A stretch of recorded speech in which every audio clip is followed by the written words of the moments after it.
Looking good, guys.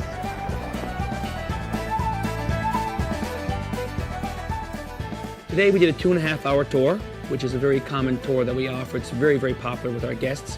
And generally on that tour, you'll spend a lot of time close to shore, which most of the fun things happening are close to shore. Waterfalls. Today there were some icebergs around, which was lovely. Go inside some caves.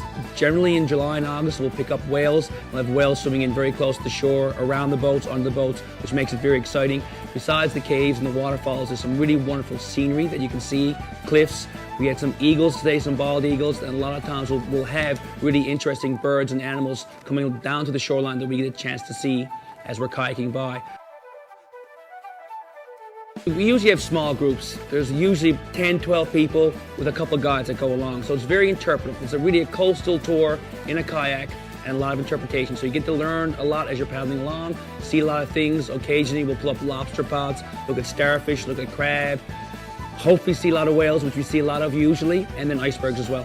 Generally, icebergs will come down in May, June, and if we're lucky, July as well. So by the end of July, we're pretty much done with icebergs, but usually we have 3 solid months paddling around icebergs as they come in very close to shore. Iceberg right ahead! So as the ice is melting, little tiny, it sounds like snap, crackle, pop. Maybe it's hardcore. Oh, sorry. Don't show that.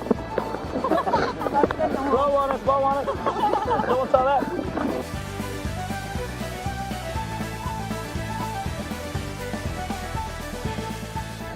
I don't want to look at your hats. You look so goofy with those hats on. You.